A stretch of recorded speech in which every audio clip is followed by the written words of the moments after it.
구독과 좋아요 꾹 눌러주세요. 오늘의 사연 시작합니다. 안녕하세요. 저는 올해 72인 박순자라고 합니다. 정말 어이없었던 제 이야기 좀 들어주세요. 저는 서울 강서구에서 30년 넘게 살았습니다. 남편을 일찍 여의고 혼자 아들 하나 키우며 가사도우미 일을 하면서 근근히 살아왔어요. 손가락이 까매지도록 남의 집 청소를 하고 무릎이 아파도 쪼그려 앉아 걸레질을 하면서 한 푼 두 푼 모았습니다. 그렇게 모은 돈으로 지금 살고 있는 32평 아파트를 샀고요. 아들 준호가 결혼한 지도 벌써 10년이 넘었네요. 며느리 수경이와 손녀 둘까지 저희는 한 집에서 대가족으로 살고 있었습니다. 처음에는 정말 행복했어요. 손녀들이 할머니 하며 제게 안겨올 때마다 가슴이 벅찼거든요. 매일 새벽 5시 반이면 어김없이 눈이 떠졌습니다. 가장 먼저 손녀들 도시락을 싸고 아침밥을 차려놓고 빨래를 돌리고 나서야 제 일터인 다른 집으로 향했어요. 오후 5시에 집에 돌아오면 다시 저녁 준비에 바빴죠. 하루도 빠짐없이 이런 생활을 이어갔습니다. 그런데 언제부터인가 이상한 기운을 느끼기 시작했어요.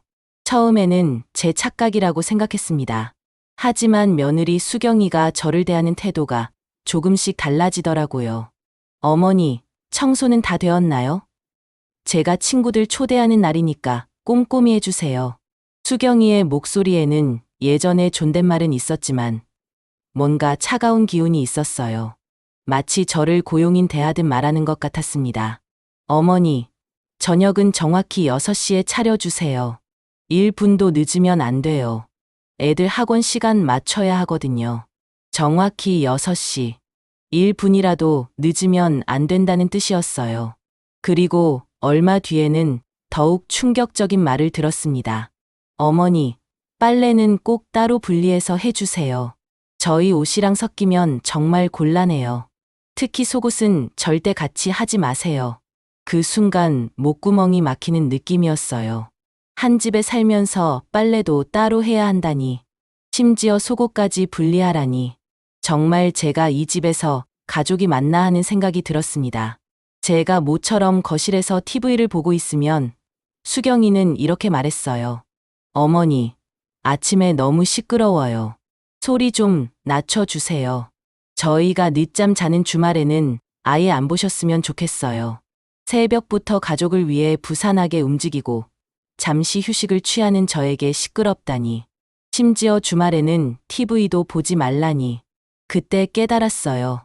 아, 내가 이 집에서 환영받지 못하는 존재구나. 가장 가슴 아팠던 건 제가 몸살 감기로 고생할 때였어요. 온몸에 열이 나고 기침이 멈추지 않아 침대에 누워 있는데 수경이가 방문을 열며 말했습니다. 어머니, 아프신 건 알겠는데요. 그래도 저녁 준비는 어떻게 하실 거예요? 애들이 굶을 순 없잖아요. 간단하게라도 해주실 수 있죠? 39도 열에 시달리며 숨도 제대로 쉬지 못하는 저에게 걱정하는 건 제 건강이 아니라 저녁 준비였어요. 그 순간 눈물이 핑 돌았습니다. 내가 정말 이 집에서 사람 취급을 받고 있는 건가?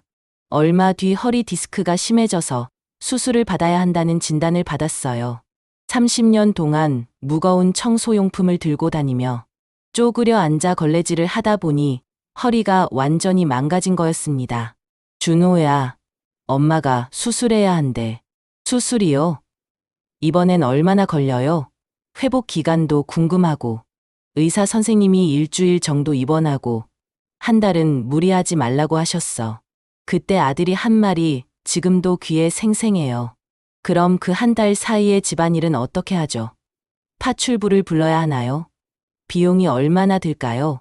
망치로 머리를 얻어맞은 기분이었어요.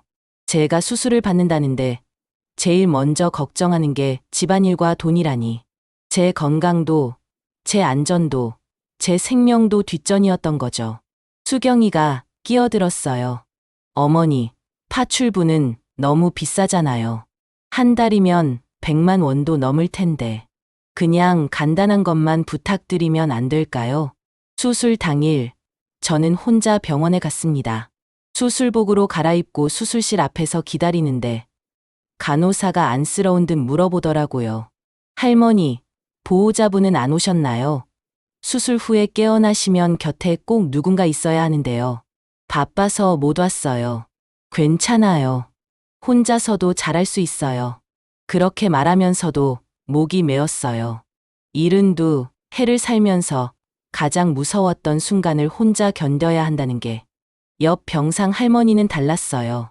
수술 전날부터 아들, 며느리, 손자, 손녀까지 돌아가면서 지켜주고 수술이 끝나자마자 온 가족이 달려와서 어머니 괜찮으세요? 많이 아프시죠? 물 드릴까요? 베개 좀 높여드릴까요? 하면서 걱정해 주더라고요. 저는 마취해서 깨어났을 때도 텅 빈 병실에 혼자였어요. 물 한 모금 달라고 할 사람도 손 한 번 잡아줄 사람도 없었습니다. 하얀 천장만 바라보며 내가 정말 이 세상에 혼자구나 하는 생각에 눈물이 뚝뚝 떨어졌어요. 퇴원할 때도 마찬가지였습니다. 허리가 아파서 제대로 걷기도 힘든 몸으로 택시를 타고 혼자 집에 왔는데 수경이가 현관에서 저를 맞으며 제일 먼저 한 말이 뭔지 아세요? 어머니, 수술 잘 되셨어요? 저희가 너무 바빠서 병문안도 못 갔는데 괜찮으시죠? 그런데 혹시 내일부터 집안일 조금이라도 가능하실까요? 허리 수술을 하고 온 지 하루도 안 됐는데 걱정하는 건 집안일이었어요. 그런데 가장 가슴 아팠던 건 며느리와 아들이 나누는 대화를 우연히 들었을 때였어요. 제가 화장실에 가려다가 거실에서 나오는 소리를 들었거든요. 여보, 솔직히 어머니 때문에 우리 생활이 너무 제약받는 것 같지 않아요? 그 순간 발이 얼어붙었어요. 맞아. 친구들도 마음대로 못 부르겠고, 우리끼리 외식도 눈치 보이고, 그리고 어머니가 자꾸 간섭하시잖아요. 간섭. 그게 간섭이었나요? 며느리가 늦게 들어온 손녀들 숙제 도와주고, 아픈 날 죽 끓여주고, 생일 때 정성껏 미역국 끓여주는 게 간섭이었나요? 정말 그래. 애들 교육 문제에도 자꾸 끼어들고. 솔직히 좀 답답해. 여보도 그렇게 생각하시는군요.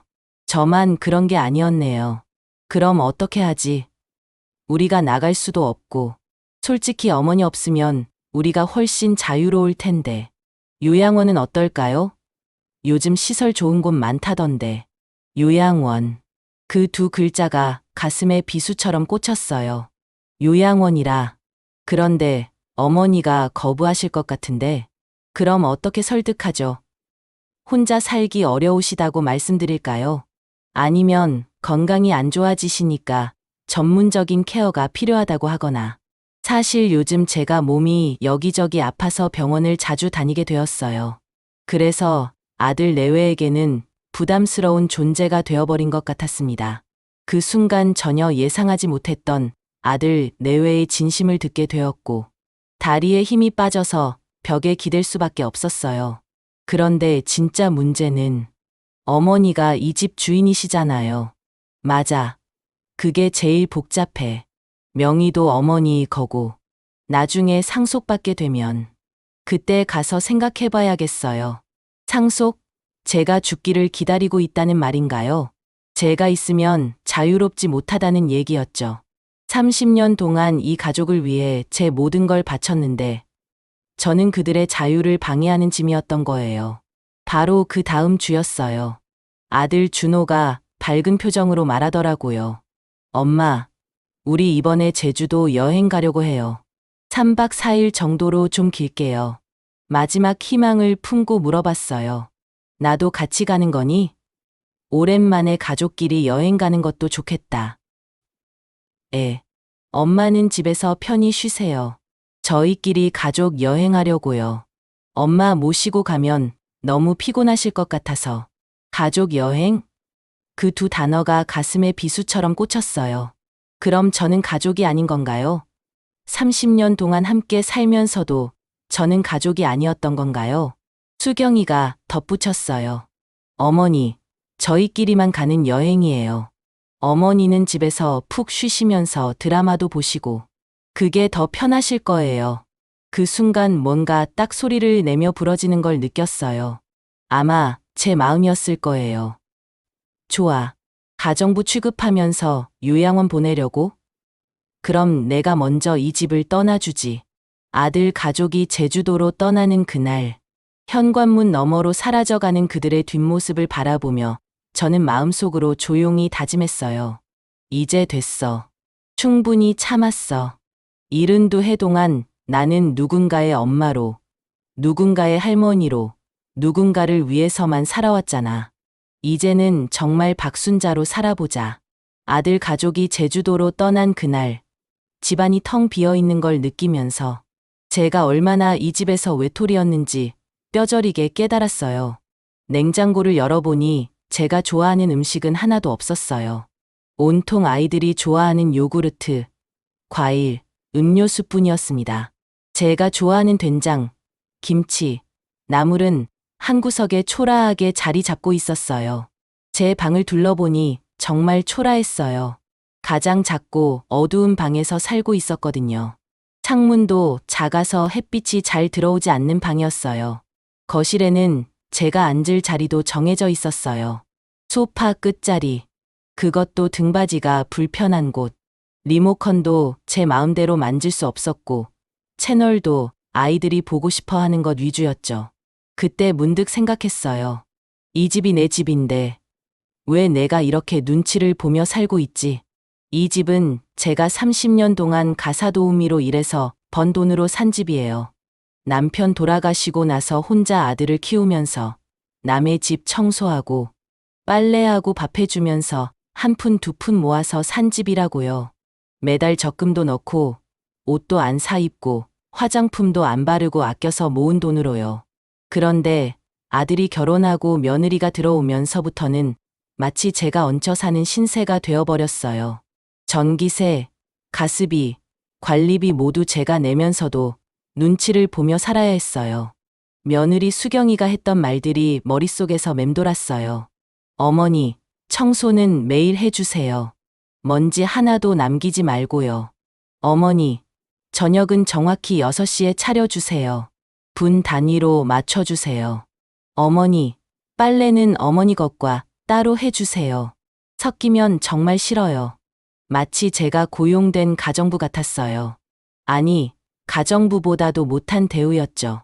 가정부는 적어도 월급이라도 받고 퇴근 시간도 있고 휴일도 있잖아요. 그리고 결심했어요. 그래, 가정부 취급하면서 이제 몸이 조금씩 아파오니까 요양원 보내려고? 그럼 내가 먼저 독립해버리지. 둘째 날 아침, 저는 용기를 내서 부동산에 전화했어요. 손이 떨렸지만 마음은 확고했어요. 여보세요. 집을 팔고 싶은데요. 어떤 집이신가요? 32평 아파트요. 금매로 내놓고 싶어요. 일주일 안에 팔고 싶거든요. 부동산 중개인이 그날 오후에 왔어요. 집을 꼼꼼히 둘러보더니 흡족해 하더라고요. 오래된 아파트지만 상태가 정말 좋네요. 할머니가 정성껏 관리하신 게 한눈에 보여요. 벽지도 깨끗하고 바닥도 반짝반짝하고 금매라면 시세보다 조금 낮춰야겠지만 요즘 이 아파트는 재건축 얘기도 있고 해서 찾는 손님이 많아요.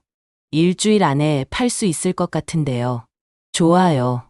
최대한 빨리 팔아주세요. 그런데 할머니, 가족분들은 아시나요? 이런 큰 결정은. 그 순간 가슴이 두근거렸어요. 하지만 저는 당당하게 대답했어요. 제 집이에요. 제 이름으로 되어 있고 제 돈으로 산 집이니까 제가 알아서 해요. 72해를 살면서 이렇게 큰 결정을 혼자 내려본 적이 없었거든요. 하지만 이상하게 후련하더라고요. 이제 진짜 내 인생을 살아보자 하는 생각이 들었어요. 다행히 부동산 중개사무소에 내놓은 지 셋째 날 매수자가 나타났어요. 신혼부부였는데 이 집을 정말 좋아하더라고요.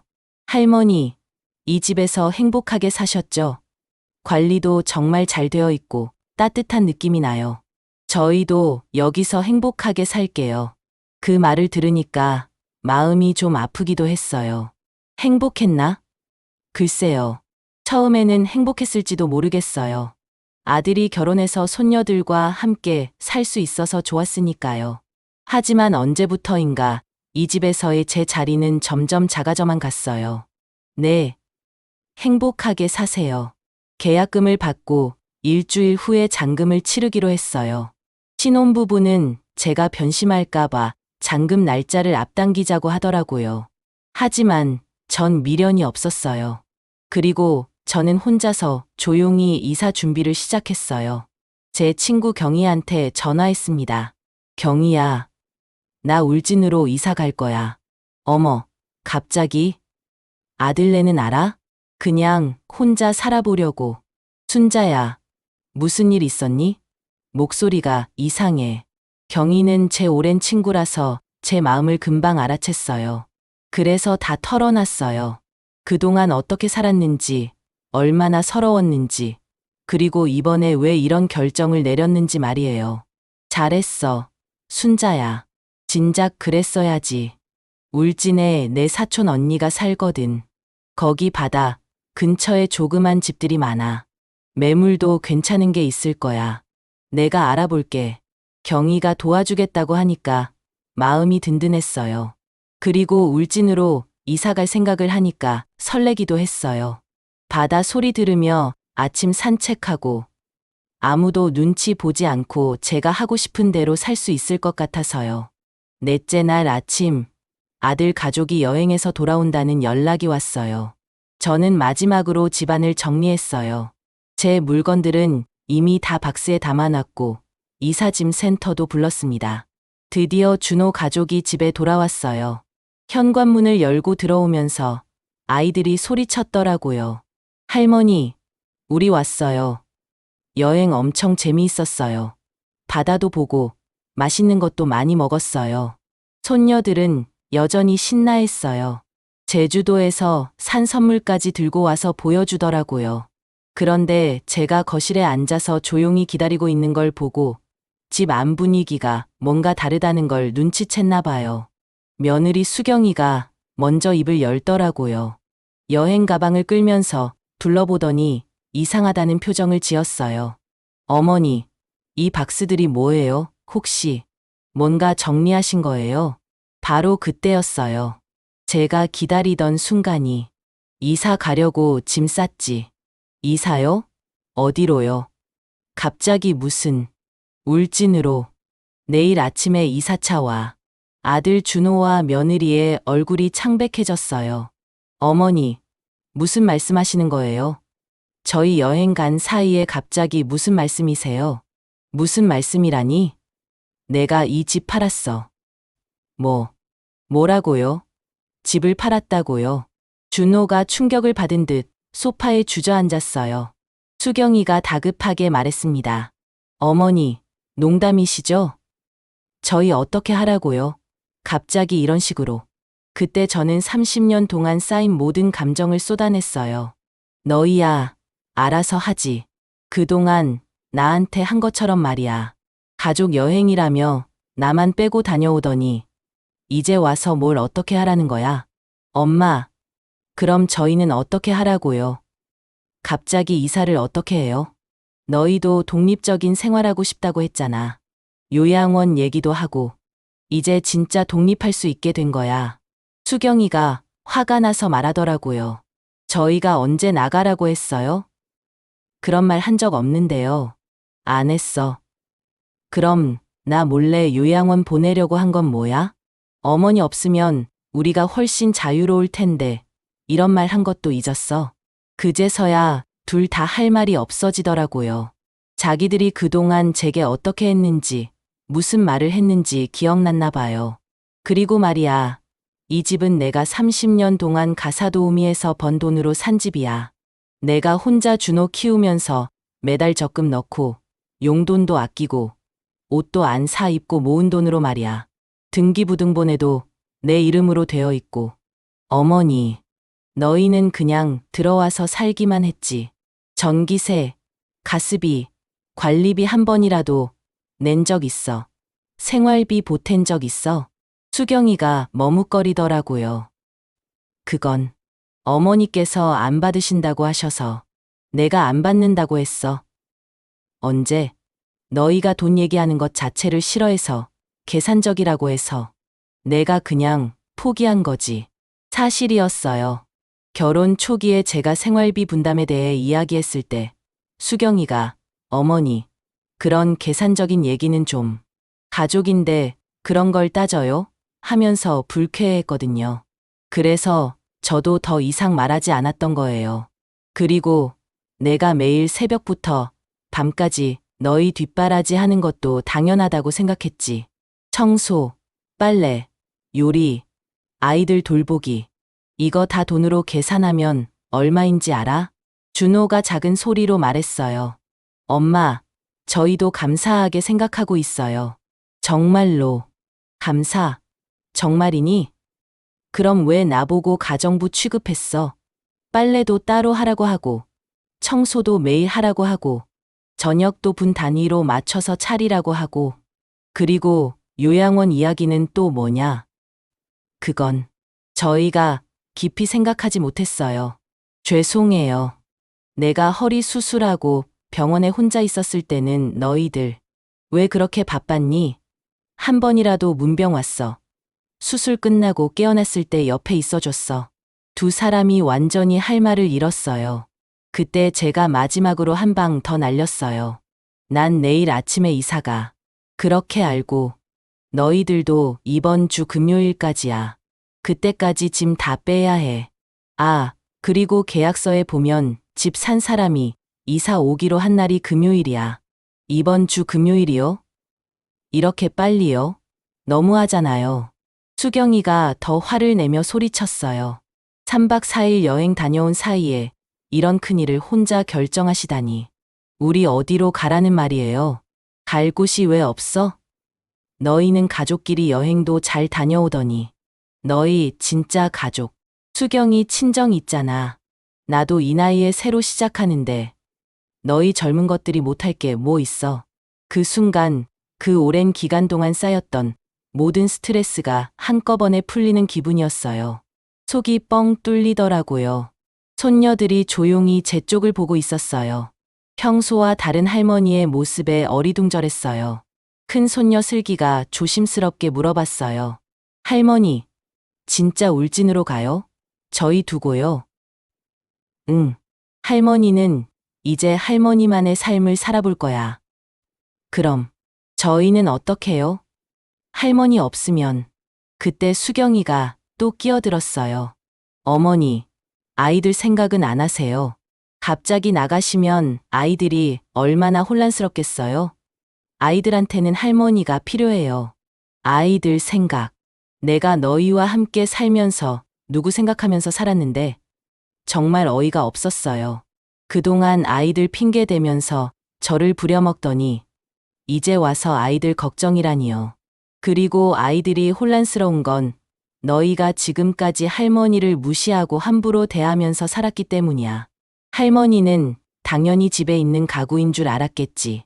아들 준호가 고개를 숙이더라고요. 엄마, 저희가 정말 잘못했어요. 다시 한 번만 생각해 보실 수 없을까요? 저희가 달라질게요. 이미 늦었어. 사실 그때까지도 제 마음 한편으로는 혹시 진심으로 사과하면서 붙잡으려고 하나 하는 기대가 있었어요. 하지만 준호 다음 말을 듣고 완전히 마음을 굳혔어요. 그럼 집 판 돈은 어떻게 하실 거예요? 상속이나 그런 건. 집 판 돈. 결국 그거였어요. 저에 대한 걱정이 아니라 돈에 대한 걱정이었던 거죠. 내 돈이니까 내가 알아서 쓸 거야. 울진에서 작은 집 하나 사고 남은 돈으로 여생 편하게 살 거야. 너희 걱정 말고. 그때 며느리 수경이가 마지막으로 한마디 하더라고요. 어머니, 정말 이기적이세요. 가족 생각은 하나도 안 하시고. 이기적이라고? 72해를 살면서 저는 처음 들어본 소리였어요. 남을 위해서만 살아온 제가 이기적이라니요. 그래, 내 말이 맞다. 이제 이기적으로 살아볼 거야. 72해 동안 남을 위해 살았으니까 남은 시간은 나를 위해 살 거야. 그날 밤 정말 오랜만에 깊이 잠들었어요. 30년 동안 쌓였던 모든 것들을 쏟아낸 후라서 그런지 마음이 이상하게 후련하고 편안했거든요. 이사 당일 아침 새벽 5시에 눈이 떠졌어요. 30년 동안 몸에 밴 습관이었죠. 그런데 오늘은 아무도 챙겨줄 필요가 없다는 게 신기했어요. 평생 처음으로 제가 하고 싶은 것만 하는 아침이었어요. 천천히 커피를 마시면서 그동안의 삶을 돌아봤어요.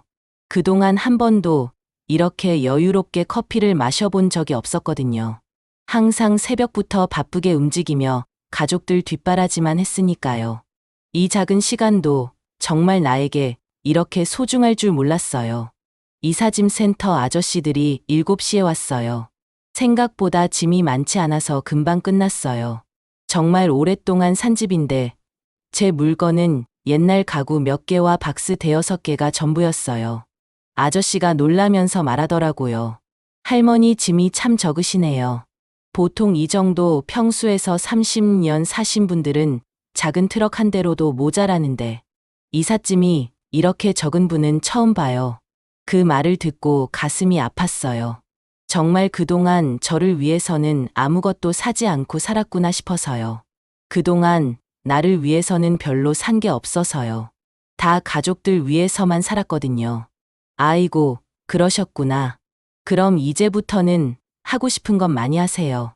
할머니 같은 분이야말로 행복하게 사실 자격이 있어요. 인생은 짧잖아요. 인생은 짧다. 72해를 살고 나서야 그 말의 의미를 깨달았어요. 제 인생은 정말 제 것이었던 적이 있었나 싶었어요. 아들 가족이 어색하게 서 있었어요. 어제 그 충격적인 대화 이후로 집 안 분위기가 완전히 얼어붙었거든요. 수경이는 제 눈을 제대로 보지도 못하더라고요. 엄마, 정말 가시는 거예요? 응. 연락은 드릴게요. 그래라. 하지만 예전처럼 기대하지는 마라. 나도 내 삶이 있으니까.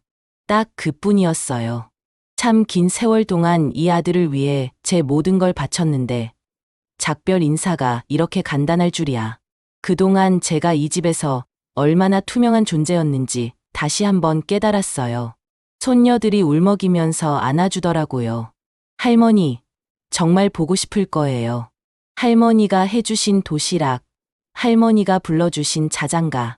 그 순간 눈물이 났어요. 이 아이들이 그리워하는 건 할머니가 아니라 할머니가 해주던 모든 것들이겠죠. 아침에 싸주던 도시락, 아플 때 끓여주던 죽, 숙제 도와주던 일들, 재미있는 옛날 이야기들. 할머니도 보고 싶을 거야. 그런데 할머니는 이제 행복하게 살 거니까 너희도 행복하게 살아야 해. 엄마 아빠한테 잘 해드리고. 정말 아이들에게만은 미안했어요. 하지만 이번만큼은 제가 먼저여야 했어요. 마지막으로 강아지 아리를 안고 차에 탔어요. 친구 경희가 함께 가겠다고 해서 정말 고마웠어요. 72해를 살면서 진짜 제 편이 되어준 건 이 친구와 강아지 아리뿐이었어요. 순자야, 괜찮아. 응, 괜찮아. 아니, 처음으로 진짜 자유로워. 차가 출발하면서 뒤를 돌아봤어요. 30년 동안 살았던 집이 점점 작아져 갔어요. 그런데 이상하게도 아쉽지 않더라고요. 오히려 드디어 그 감옥에서 벗어났구나 하는 홀가분함이 더 컸어요. 고속도로를 달리면서 창밖을 봤어요. 초록색 산들이 스쳐 지나가고 하늘은 푸르게 펼쳐져 있었어요. 경희야, 세상이 이렇게 넓었구나. 순자, 너는 너무 오랫동안 좁은 곳에 갇혀 있었어. 정말 그동안 너무 좁은 세상에서 살았던 것 같아요. 뭔가 허전한 듯 했지만 가슴이 시원했어요. 집과 일터만 오가며 오직 가족들 뒷바라지만 하며 72해를 살면서 이렇게 자유롭게 어디론가 떠나는 게 처음이었거든요. 3시간을 달려서 울진에 도착했어요. 차에서 내리자마자 바다 냄새가 코끝을 스쳤어요. 20년 만에 맡아보는 바다 냄새였어요. 새 집은 사진보다 더 예뻤어요. 작지만 아늑하고 무엇보다 제가 주인인 집이었어요. 창문을 열면 바다가 한눈에 들어왔어요. 와, 정말 좋다. 내 집이야. 정말 내 집. 아리도 신이 났나 봐요. 집안을 이리저리 뛰어다니더라고요. 아리도 그동안 눈치를 보며 살았던 걸까요? 경희가 냉장고에 음식을 가져다 놨더라고요. 순자야, 이것저것 사왔어. 당분간은 이걸로 해결해. 고마워. 정말 너 아니었으면 어쩔 뻔했어. 무슨 소리야? 50년 친구가 이런 걸로 고마워하면 안 되지. 50년. 정말 긴 세월이에요. 그동안 제 곁에 있어준 유일한 사람이었어요. 이곳으로 이사 온 첫날 밤, 새 집에서 혼자 잠들었어요. 파도 소리가 들려왔어요. 처음에는 낯설었는데, 들으면 들을수록 자장가 같았어요. 그동안 밤마다 들었던 소리들이 생각났어요. 며느리의 짜증, 아들의 한숨, 아이들의 투정. 그런 소리들 대신 이제는 이런 평화로운 소리를 들으며 잠들 수 있다니. 다음 날 아침 일찍 일어나서 바닷가로 나갔어요. 아리와 함께 첫 산책이었어요. 난생 처음 보는 바다에서 마구 뛰어다니는 아리 모습을 보니 저도 절로 웃음이 났어요. 끝이 보이지 않는 푸른 바다를 보니까 마음도 시원해졌어요. 그동안 얼마나 갑갑한 곳에서 살았던 걸까요? 파도가 밀려왔다가 빠져나가는 걸 보면서 생각했어요. 나도 이제 새로운 파도처럼 살아보자. 산책하다가 할머니 한 분을 만났어요. 어머, 새로 오신 분이네요. 네, 어제 이사 왔어요. 아, 그래요? 여기 살기 참 좋아요. 공기도 맑고 사람들도 친절하고 바다도 이렇게 가까이 있고 정말 오랜만에 들어보는 따뜻한 말이었어요. 그동안 누군가 제게 좋다는 말을 해준 적이 언제였을까요? 혹시 혼자 사세요? 네, 강아지랑 같이요. 아이고, 우리랑 비슷하네. 저희도 다 혼자 살아요. 외롭지 않으세요? 지금은 전혀요. 오히려 자유로워서 좋아요. 아이고, 멋있네요. 저도 그런 마음가짐으로 살고 싶어요. 처음 만난 분들인데도 제 말에 공감해 주시고 격려해 주시더라고요. 그동안 살던 아파트에서는 이웃들도 저를 누구네 할머니 정도로만 여겼는데 그렇게 평온한 시간이 한 달 정도 지났을 때 갑자기 경희에게서 급한 전화가 왔어요. 순자야, 큰일 났어. 너희 아들 며느리 일로 동리가 완전 난리야. 무슨 소리야? 수경이가 너한테 한 짓들이 다 동네에 퍼졌어. 그것도 녹음까지 있다더라. 녹음? 응. 손녀 중에 큰애가 슬기가 할머니 걱정돼서 몰래 녹음해뒀다는 거야. 엄마랑 아빠가 할머니 흉보는 것도 요양원 이야기하는 것도 심지어 할머니 없으면 자유로울 텐데 이런 말까지 다. 가슴이 두근거렸어요. 12살짜리 슬기가 그런 걸 다 녹음해뒀다니. 그래서 어떻게 됐어? 수경이가 지금 완전히 동네에서 매장당했어.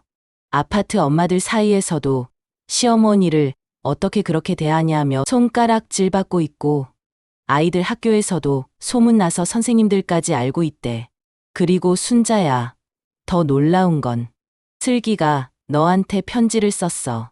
우리 집으로 보냈는데 내가 대신 받았어. 지금 읽어줄까? 읽어봐. 경희가 편지를 읽기 시작했어요. 사랑하는 할머니께 안녕하세요. 저는 슬기예요. 할머니가 갑자기 울진으로 가시고 나서 저희 집이 정말 엉망이 됐어요. 엄마는 매일 울고 아빠도 한숨만 쉬고 동생도 할머니 찾는다고 계속 울어요. 그런데 할머니, 저는 다 알고 있었어요.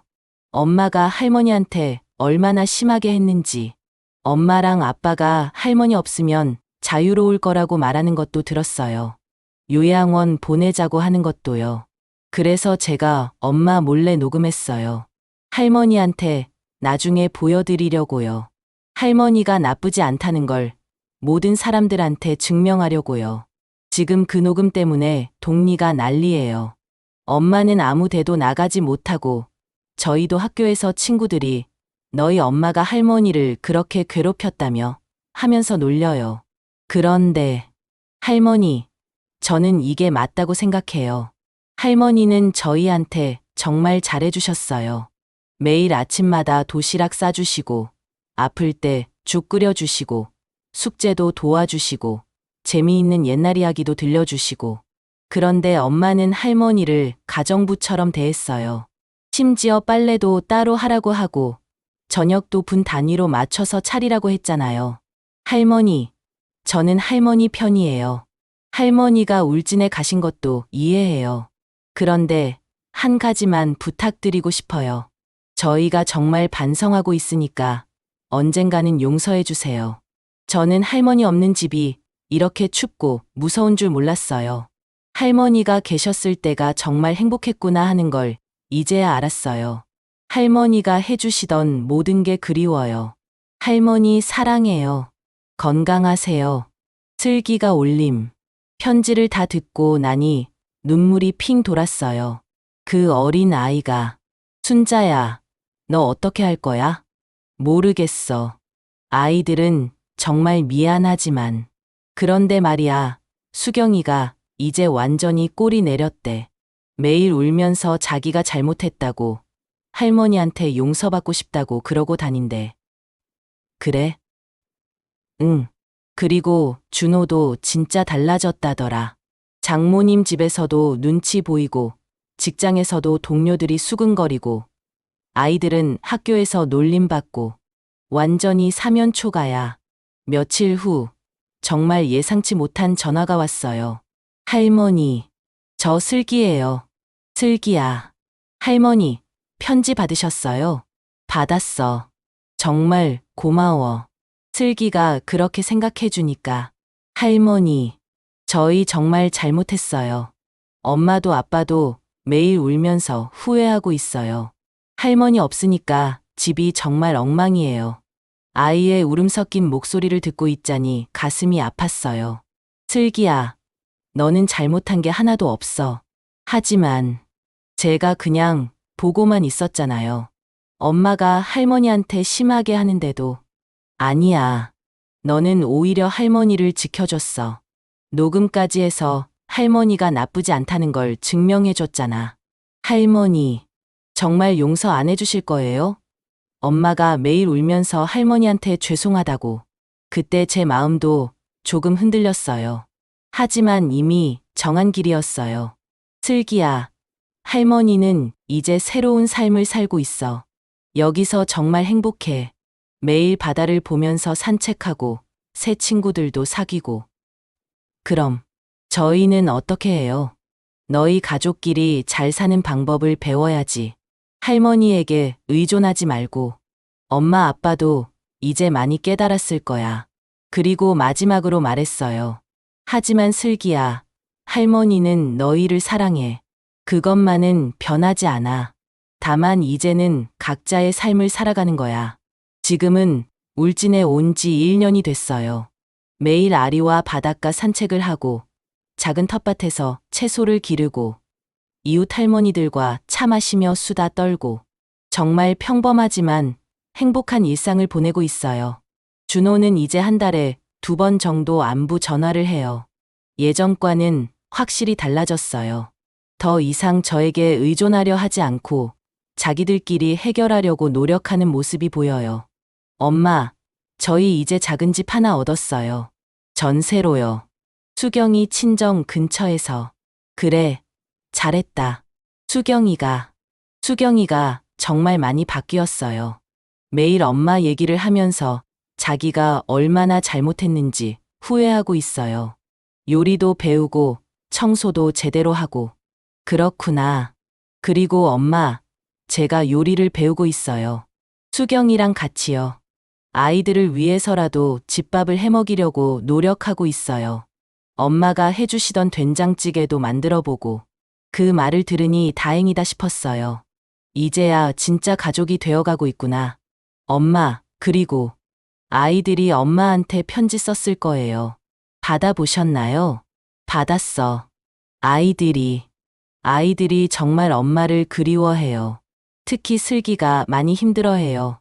자기 때문에 가족이 이렇게 됐다고 생각하고 있어서. 슬기한테 전해줘. 슬기 잘못이 아니라고. 오히려 용감한 일을 한 거라고. 얼마 전에는 손녀들이 또 편지를 보냈어요. 슬기와 동생 예린이가 함께 쓴 편지였어요. 할머니, 저희 이제 많이 컸어요. 슬기는 중학생이 됐고, 예린이는 초등학교 5학년이에요. 엄마가 이제 할머니처럼 도시락도 싸주시고, 아플 때 죽도 끓여주세요. 처음엔 맛없었는데, 이제는 할머니 맛을 따라 하려고 정말 열심히 연구해요. 아빠도 달라지셨어요. 이제는 집안일도 도와주시고, 저희한테도 더 많은 시간을 내주세요. 할머니가 계실 때는 당연하게 생각했는데, 할머니가 없어 보니 할머니가 얼마나 많은 일을 하셨는지 알겠어요. 할머니, 저희가 이제 알았어요. 할머니가 저희한테 얼마나 많은 사랑을 주셨는지, 그리고 엄마 아빠가 할머니한테 얼마나 나쁘게 했는지도요. 할머니는 울진에서 행복하게 사시죠. 바다도 보고 새 친구들도 사귀시고, 저희도 이제 할머니 없이 잘 살고 있어요. 물론 할머니가 그립긴 하지만 할머니가 행복하시는 게 더 중요해요. 언젠가 할머니가 저희를 용서해 주실 날이 올까요? 아니면 용서해 주시지 않더라도 괜찮아요. 저희가 잘못했으니까요.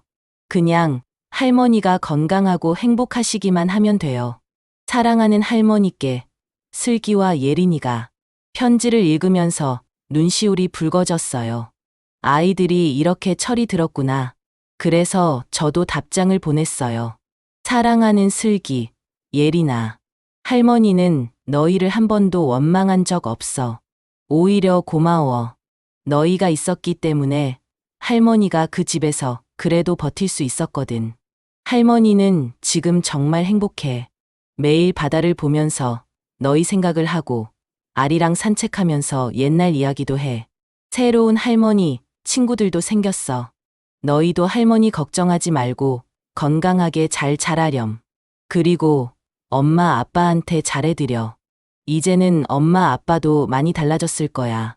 할머니가 없어야 비로소 할머니의 소중함을 알게 되는 거란다. 언제든 할머니가 보고 싶으면 편지 써. 할머니도 답장할게. 하지만 할머니는 이제 할머니만의 삶을 살아갈 거야.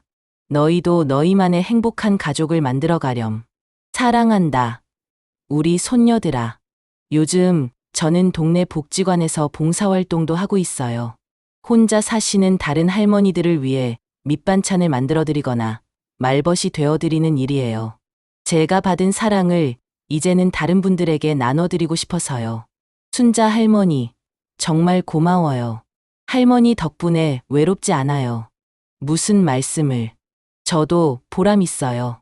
그러다 보니 제가 그동안 얼마나 많은 것을 베풀 줄 아는 사람이었는지 새삼 깨닫게 됐어요.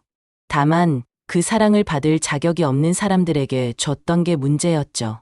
어제는 이웃 할머니들과 함께 부산에 다녀왔어요. 72해를 살면서 친구들과 이렇게 자유롭게 여행을 다녀본 건 처음이었어요. 자갈치 시장에서 회도 먹고 해운대 바닷가도 걸었어요. 순자야, 요즘 표정이 정말 좋아졌어. 처음 왔을 때랑은 완전 달라. 경희가 그렇게 말하더라고요. 그래? 응. 그때는 뭔가 위축되어 있고 슬퍼 보였는데 지금은 정말 당당하고 밝아 보여. 눈에서 생기가 나. 정말 그런 것 같아요. 거울을 보면 제 얼굴도 많이 밝아진 게 보여요. 누구 눈치 볼 필요 없이 제가 하고 싶은 대로 살 수 있으니까요. 며칠 전 시장에서 생선을 사는데 생선 가게 아주머니가 그러더라고요. 할머니, 혼자 사시는데 요리하기 힘들지 않으세요? 외롭지도 않으시고요. 아니에요. 오히려 더 맛있게 해 먹어요. 제 입맛에 맞춰서 하니까요. 외롭기보다는 자유로워서 좋아요. 아이고, 대단하세요. 저는 혼자 살면 어떻게 살지 모르겠어요. 하다 보면 돼요. 의외로 혼자 사는 것도 나쁘지 않아요. 자기 시간도 많고 스트레스도 없고 정말 그래요. 처음에는 외로울까봐 걱정했는데 막상 살아보니 외롭기보다는 자유로운 게 더 컸어요. 가끔 준호네 가족이 어떻게 지내는지 궁금하기도 해요. 하지만 이제는 그들의 삶에 개입하지 않기로 했어요. 각자 자기 인생을 살아가는 거예요. 저는 저대로, 그들은 그들대로. 오늘도 아리와 함께 바닷가 산책을 했어요. 석양이 바다에 붉게 물들어 정말 아름다웠어요. 파도가 발끝을 간지리고 바닷바람이 머리카락을 날려줄 때 이런 생각이 들었어요. 아, 내가 이렇게 행복할 수 있구나. 그리고 바다를 향해 조용히 말했어요. 순자야, 정말 고생 많았어. 72해 동안 남을 위해 살았으니 이제부터는 진짜 네가 원하는 대로 살아. 바다에서 돌아오는 길에 작은 꽃집이 보였어요. 예전 같으면 돈 아깝다며 그냥 지나갔을 텐데 오늘은 용기를 내서 들어갔어요. 어떤 꽃을 찾으세요? 제가 좋아하는 꽃으로. 예쁜 걸로 하나 주세요. 카네이션은 어떠세요? 색깔도 예쁘고 오래가요. 좋아요. 집에 와서 카네이션을 꽃병에 꽂아놨어요. 제 집, 제 꽃병, 제가 고른 꽃. 이런 작은 것 하나도 이렇게 행복할 줄 몰랐어요. 여러분, 혹시 저와 비슷한 상황에 계신다면 용기를 내세요. 가족이라는 이름으로 당신을 함부로 대하는 사람들에게 더 이상 당하지 마세요. 당신의 인생은 당신 것이에요. 나이가 많다고 해서 가족을 위해 희생하는 게 당연하다고 생각하지 마세요. 당신도 행복할 권리가 있어요. 당신도 존중받을 권리가 있어요. 제가 지켜야 할 건 저 자신이었어요. 72해를 남을 위해 살았으니 이제는 나를 위해 살 때입니다. 지금 이 글을 듣고 계신 분들도 각자의 행복을 찾으시길 바라요. 그리고 구독과 좋아요도 눌러주세요. 여러분의 작은 관심이 저처럼 용기가 필요한 누군가에게 큰 힘이 될 수 있거든요. 감사합니다.